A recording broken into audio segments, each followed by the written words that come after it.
kanun kamang ko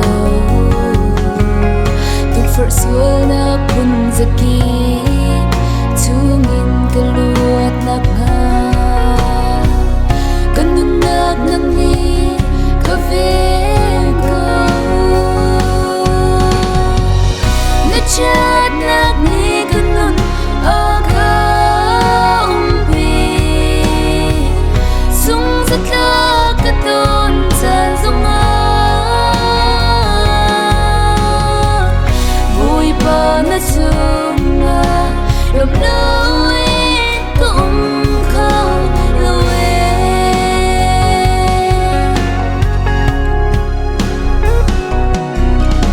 Chia di nung di lan tiếng na thain ko hu phe Chung nung bi Pathian tu ko Keher nak vialte aga Be tu Pathian ni chung Sumoka katunga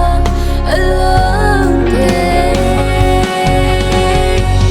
Na chat nak ni kanun aga umpi Sung zatla katon san zonga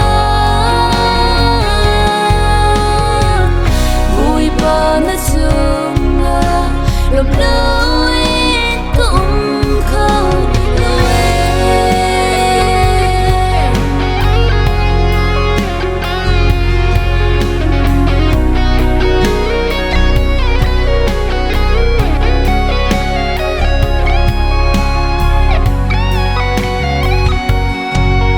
Affect ni na dot nak tu van chung tiang khi na pa Bo Pathian na liangan na tu Na Sunpar nak tu valay Chung di lak alang te Chung zalin kan thang chat zangai Na chat nak ni kanun aga umpi Sung zatla katon san zonga Bawipa na sunga